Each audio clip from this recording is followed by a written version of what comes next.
We're good. Hello everyone and welcome to Traffic Corner Tuesday. My name is Nancy Crow and I'm going to be your host for today's session. I wanted to just before we begin go through a few housekeeping rules for everybody here. If you would please mute your mics. That allows everybody on this call to hear our presenters clearly. And also please join us in the conversation. So as we are going through our presentation, please ask questions by entering your question in the sidebar, and our presenters will be answering those throughout the presentation and also at the end of the presentation. So definitely share your thoughts and questions during this presentation. Also, I just wanted to let everybody know, Traffic Corner Tuesday is a webinar series that's brought to you by SPAC Consulting, which is part of the SPAC Enterprise family of companies. As many of you may know, the SPAC Enterprise is consisting of 6 different traffic engineering related companies that provide a wide range of traffic study consulting services, traffic data collection products, and free trip generation data. You can learn more about all of our companies at our blog, Mike on Traffic. To get everybody up to speed for the remainder of the year, we do have a couple additional sessions, though if you like today's program, please join us in November when we discuss school circulation plans, including a case study. And in December, we will be talking about trip generation and some of the updates to the recent release of the ITE Trip Generation Manual. Finally, I would like to introduce our presenters today. First, Mike Spack. He is the president of SPAC Consulting. He is the recognized authority of traffic studies. He is also the graduate of the University of Minnesota, a past president of the North Central section of the Institute of Transportation Engineers, and a fellow of the Institute of Transportation Engineers. Since 1996, Mike has led over 1,000 traffic engineering projects. During the past 2 decades, Mike has founded 4 companies, including SPAC Consulting, and he is the creative force and principal writer of the industry-leading blog, Mike on Traffic. He is also an accomplished author with articles published in industry publications, and he has several industry manuals that are used by engineers around the world. Please join me in introducing Mike to our topic today. And also, Bryant Fisek, who is a regular presenter for Mike on Traffic, author on Mike on Traffic and presenter at Traffic Corner Tuesday. Bryant is a vice president of SPAC Consulting. He is also widely known in the transportation industry, having managed more than 700 traffic engineering projects. He is also a graduate of the University of Minnesota and an expert in Synchro, SimTraffic, Vistro, and vSim traffic modeling software. Bryant thrives on developing creative solutions to traffic and transportation issues, and he is also an author of numerous articles that are published in a variety of industry publications and is a co-author of several industry manuals. Please join me in welcoming Bryant and Mike to today's Traffic Corner Tuesday. Thanks, Nancy. All right. Welcome, everyone. So as Nancy said, today we're going to be talking about retail stores and kind of finding that Goldilocks sweet spot of where to place them, and talk a little bit. There's often tension between traffic engineers who want to limit access and developers and operators who want the world of access. Mm-hmm. First thing I think we'll say on this too is when we're referring to retail stores, what we're really talking about is those convenience sites. So convenience stores, coffee shops, gas station. I mean, all those places where it says it right in the name, convenience. People want to get to these places quickly, get in, get out. That's what they're hoping to get. So as we look at sites and where these should be, kind of an old joke here, but 3 factors for success. What are we looking at? Location, location, location. So convenience, the location goes right into that. It's very important. That's site selection. Yes, and to the point where we've worked on almost all the CVS stores here in Minnesota, and when they were planning new stores, they would often call us from a corner while the developers were looking at different sites and ask us questions about the traffic as they were standing out there as part of their first filter. Yep. So this is, as you try to determine what is a good location, how do you know where to go? There's obviously lots of things that go into this. The demographics of an area, the trade area population, how much is in the area, what's the population of the town you're going to be in, the city you're going to be in, what's the average income, the median income, how's the employment base. So all those are definitely factors that can be considered and that are considered as people are looking at sites. And how this relates to us is traffic. Traffic is one of those factors that becomes important with the site selection. Right. So obviously here's transportation professionals. Most of us are dealing with this small subset, and I think it is important for us to keep in mind, especially if we're working for a city or a town that is working with the developer and those folks want the development, your mayor wants development to happen, that there are a lot of competing factors that go into a site selection, and we just have a role to play as transportation professionals. All right, so getting down to traffic, what do we mean when we say traffic is a component of site selection? And so from our point of view, it really comes down to two separate things. The first one, just traffic volume. Our little counter here, how many cars are going by the site? Yes, and then the second one is the accessibility of that site, which we're all familiar with, and we've done past webinars on access management, but we're going to talk more about these two specific topics as they relate to site selection.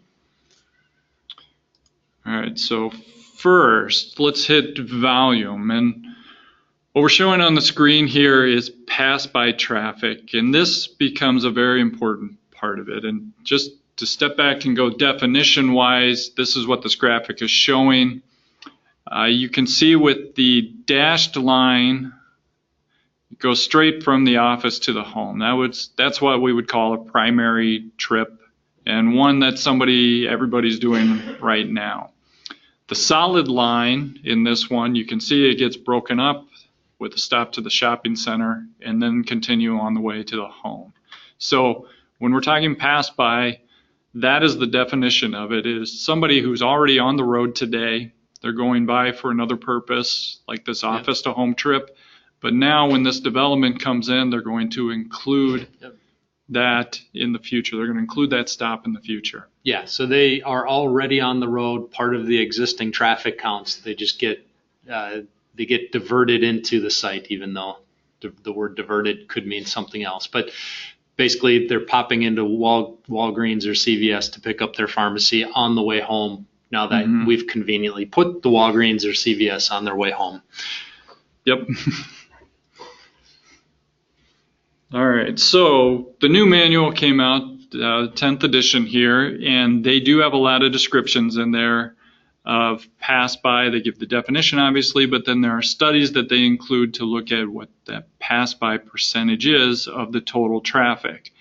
And so for these convenient like land uses, depending on the land use, what we're seeing is, or what ITE is reporting, is that the average is 17 to 66% of the total traffic is pass by, depending on the land use. So gas stations are on the high end, grocery stores are on the lower end. Yep.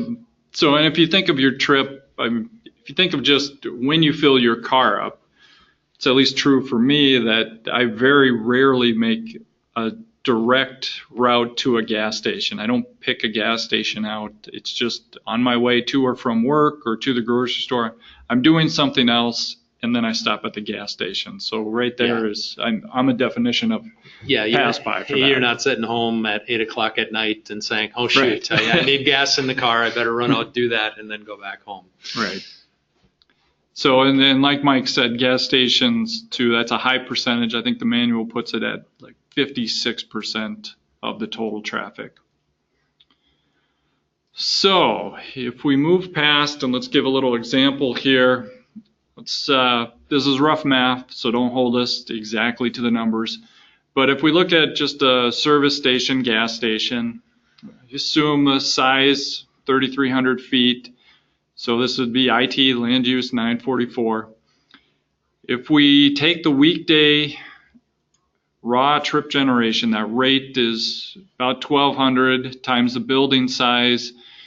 That's where you get 4,000 or about 2,000 cars entering, 2,000 cars exiting. So that's the total trips that would be expected at this new development.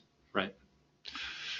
So then if we apply a 50% pass-by rate, we're just making the math easy here, that is half of this entering and exiting volume are the pass-bys. So we have 1,000 vehicles coming in, getting gas, and leaving 5 minutes later and going back on their way home or wherever they're going if they're going to work.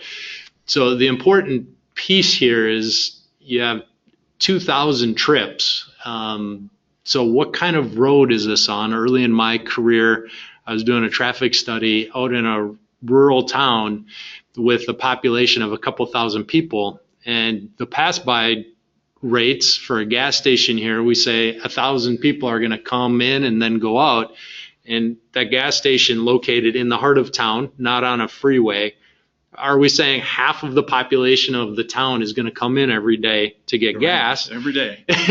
And that's obviously not true. So these pass-by rates, you have to have enough traffic on the road so a segment of those people already on the road will come in.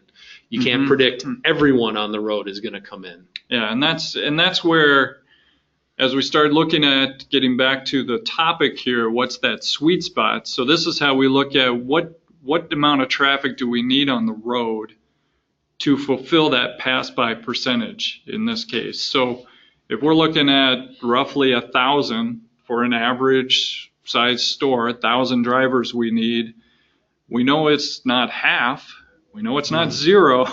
So it's trying to figure out what percentage of the traffic on the surrounding roads are going to be going there.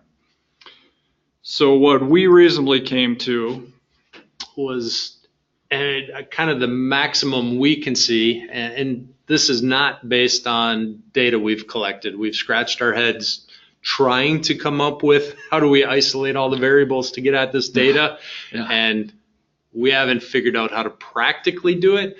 But on the high end, it seems like a reasonable assumption to assume at most 20% of the traffic on the adjacent road would turn into a retail development. And so 1 out of every 5 drivers. Yeah. Again, that's on the high end. It's you really got to think about your use. Gas stations, I might be able to buy that 1 out of 5. Grocery stores, 1 out of 20. Not, 1 out of 20. Coffee shops, they come in the middle somewhere, might be on the higher end. There might be some places that get that. So it's really a judgment call based on the type of land use. But as we think through the numbers, we think that pass-by percentage, as you apply that, you really need at least 5,000 vehicles a day on the adjacent road in order to realize that full potential. Yes. Yeah. All right, so now if we turn towards our second topic that we had, access. So this is going to be a little bit of access management 101 here. So bear with us, we'll get to some numbers. But the chart we're showing, it shows the balance of what you're looking at between mobility and access. Those are the two components of a road that are frequently in conflict, and how do we deal with them?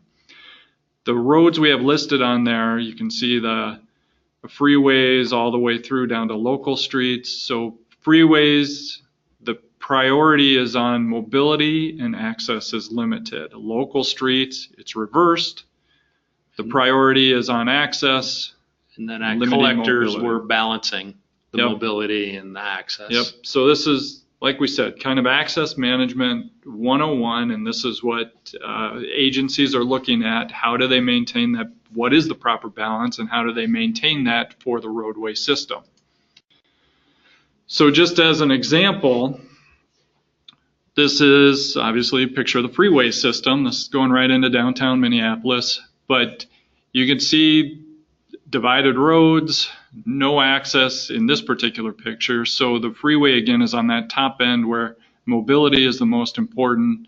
Access is highly controlled and limited. And then, of course, we get to the local streets where you have a driveway every 30, 40 feet to get into the garage of everybody's single-family home. This road is primarily there to serve access, not mobility. Mm-hmm. All right. And of course, with and why our industry pushes for access management is the scientific fact here that as the access points per mile go up, the crash rates go up. Mm-hmm. So that's why many, especially at the county and state level, are very focused on limiting accessibility. But of course, when the mayor comes in and asks why we didn't get a development, again, this is one slice of the criteria for a healthy city. And just one more slide on access management here, but this is from MnDOT, our local state agency here. But just as you can see, if they build up, as you follow their little graphic here, as you follow the graphic, you get to the end. If they're just putting in driveways everywhere, retrofitting now becomes hard. So that's why access management is definitely on the forefront of agencies' minds. They're going to be looking at what's the existing traffic, what's that future traffic, what do we want the function of the road to be, and what in turn does that mean for development access? Yeah, and how do we plan those developments so we don't preclude in the future some of that secondary access? All right, so with that background, if we now turn towards some examples.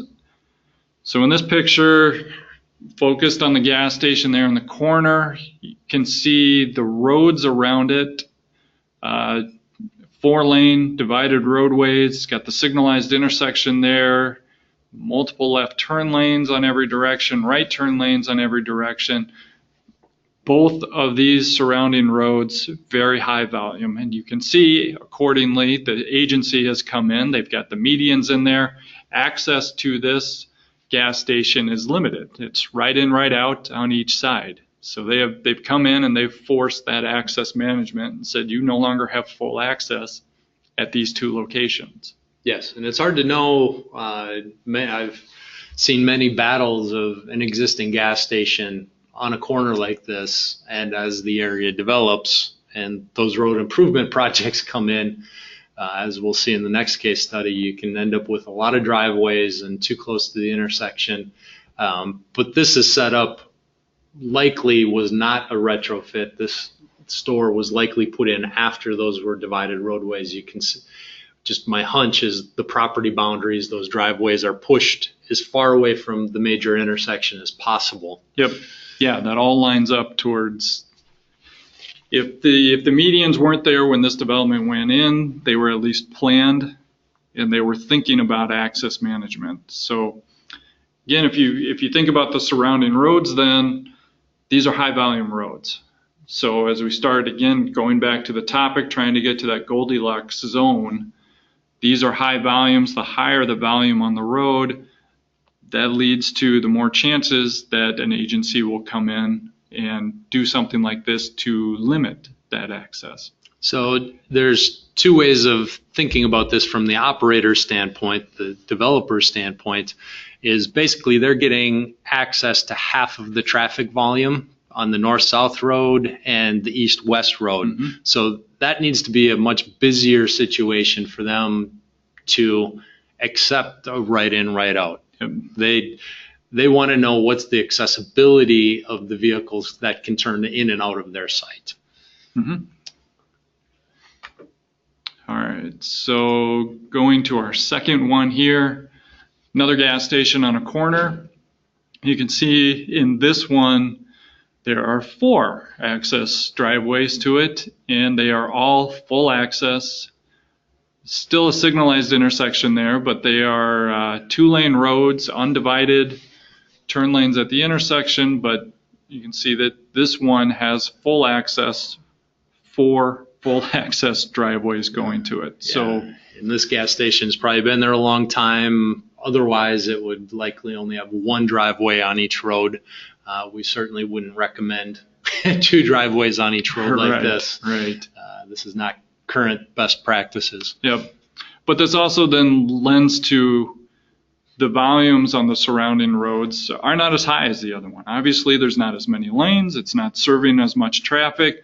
Therefore, the agencies here have not taken upon themselves to come back even to this spot and force the issue. So without the volume there, full access has not been an issue. There's been no reason to try to reduce those driveways, go back and even close the 2 of them that they probably don't need to begin with. Yeah. So this thinking of the volumes and the accessibility leads us to our next slide, which is talking about the Goldilocks zone. And the point of today's presentation is to basically give you the rule of thumb criteria that we've developed. And when developers talk to us or the mayor comes in and asks us a question of, well, is this a good site or not a good site? Of course, the developer has all of those other criteria, the demographics, competition, all those other criteria. But when we're honing in on our traffic volumes, this is the story that we try to paint for them.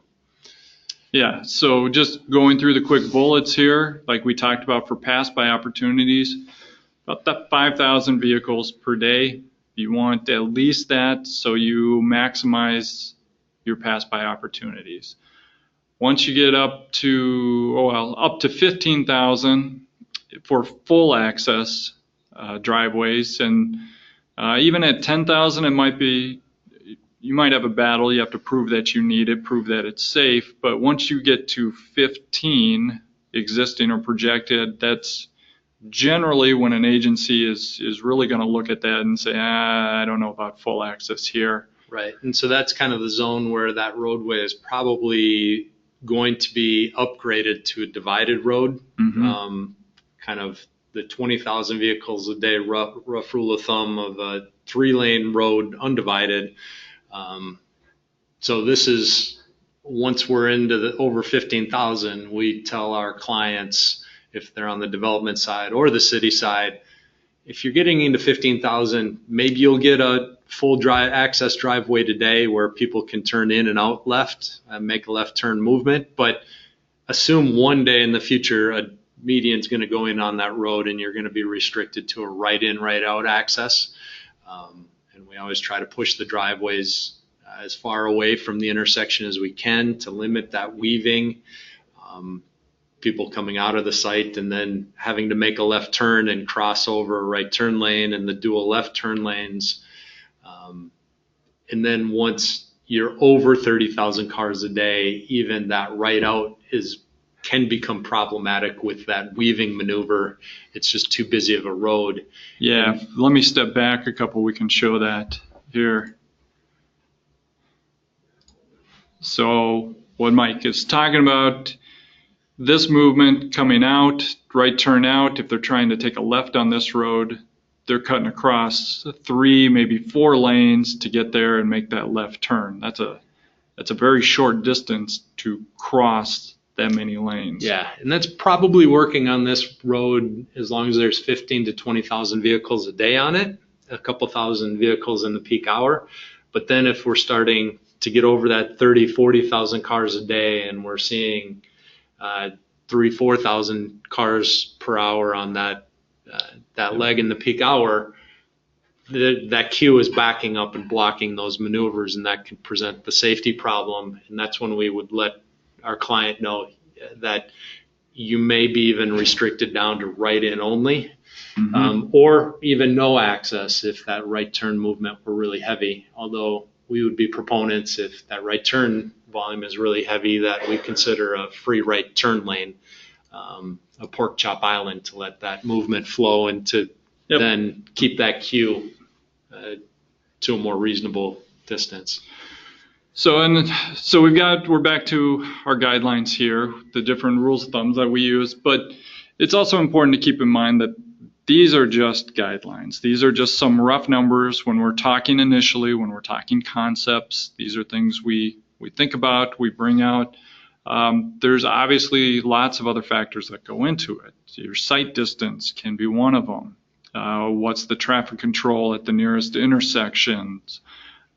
Speed limits are a huge one. Yeah, something on a 25, 30 mile an hour roadway is much more acceptable than that same situation on a 55 to 60 mile an hour roadway, or adjacent to a roundabout, more acceptable than adjacent to a traffic signal. So correct. Very much contextual, but this is when your client is calling you or the city council member from the side of the road. Right. These are numbers that we like to keep in the back of our head and pull up the daily volumes or our comprehensive plan, transportation plan, get at the daily volumes, cross-reference this, and at least give them a rough guide. Feel. Yeah.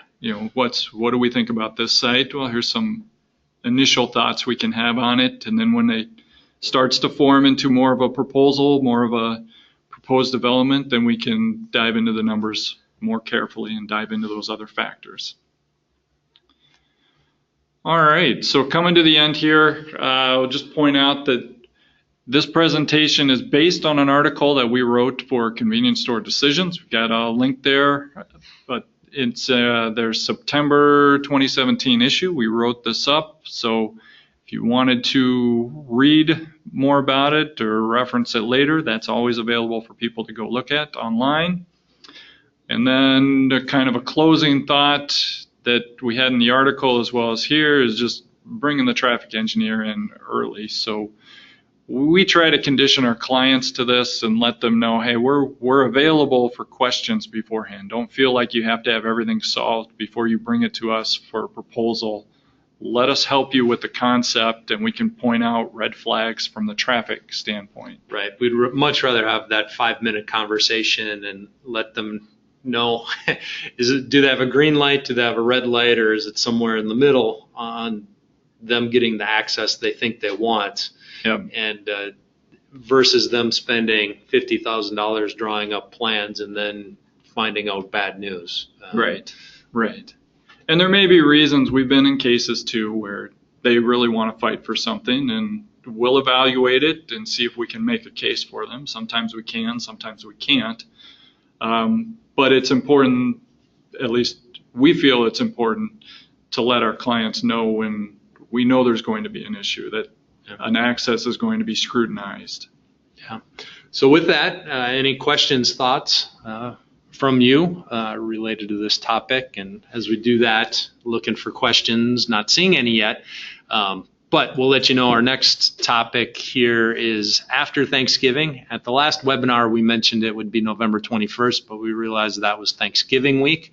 So we shifted it to be after Thanksgiving. So we're going to talk about school circulation plans. It's been a busy fall for us, and we're starting to work for a school district and looking at some of their school campuses, and we're going to be talking about a new one we've done that's different than blog posts we've done, but looking at what can we do today as well as how can we expand the campus to make improvements. Yep. So we'll have some general rules on that one, but then also give you some hard data of what we looked at and the solutions we came up with. Okay. So with that, not seeing any questions today. So thanks for joining us, and we look forward to seeing you on November 28th. And then in December, we're going to be talking about trip generation and the new ITE manual, and lots of controversy swirling around that. Oh, here's a question popping up. And we will stay with you as long as we have questions. So let's see. David Simmons asks, I have a roadway with probable 5,000 vehicles per day. Full access is requested. About 230 feet from the signalized intersection. Yep. Weaving problems. I've been thinking they'd need right in, right out access. Your thoughts? From our analysis, this kind of situation will work as a full access point. A couple hundred feet away. We've looked at crash data and can't find This is kind of the very subjective, when is that tipping point that it's unacceptable? And this is towards the end of the spectrum where we would allow this. You may want to get some conditions in there that if the roadway grows and it becomes divided, that they can't come back after you later Right. for a taking. I think I would definitely, if you haven't, go out to the site and how far are the queues getting back? Is your road on the main road or the side road? Yeah. And so how much green time is there? If your queues are only stretching back 100 feet, Yeah. you're clear of them, your access should be good. Another thought I had on that too is rather than just the right in, right out, what about a 3/4? Could you allow the lefts in, not the lefts out? Right. So Yeah. there's varying degrees in there that I think could be examined as well. Yeah. And again, the speed limit's very important. Yep, If it's a yep. 55-mile-an-hour road, I may lean towards making it right in, right out only. The other thing, Bryant alluded to it a little bit, but you may want to get those traffic volume forecasts into even a micro simulation model, get it into SimTraffic or vSim to actually see What are the projected queues? Yeah, those queues coming back. Because our opinion is, as long as that driveway is behind kind of that 95th percentile queue, we would support that full driveway. Pending those other factors, Yes. obviously. There's always that caveat at the end. Yes. So hopefully that helps. Okay. All right. Not seeing anything else. So thanks everyone for joining us. And we'll see you next month. All right. Happy Thank you. Halloween.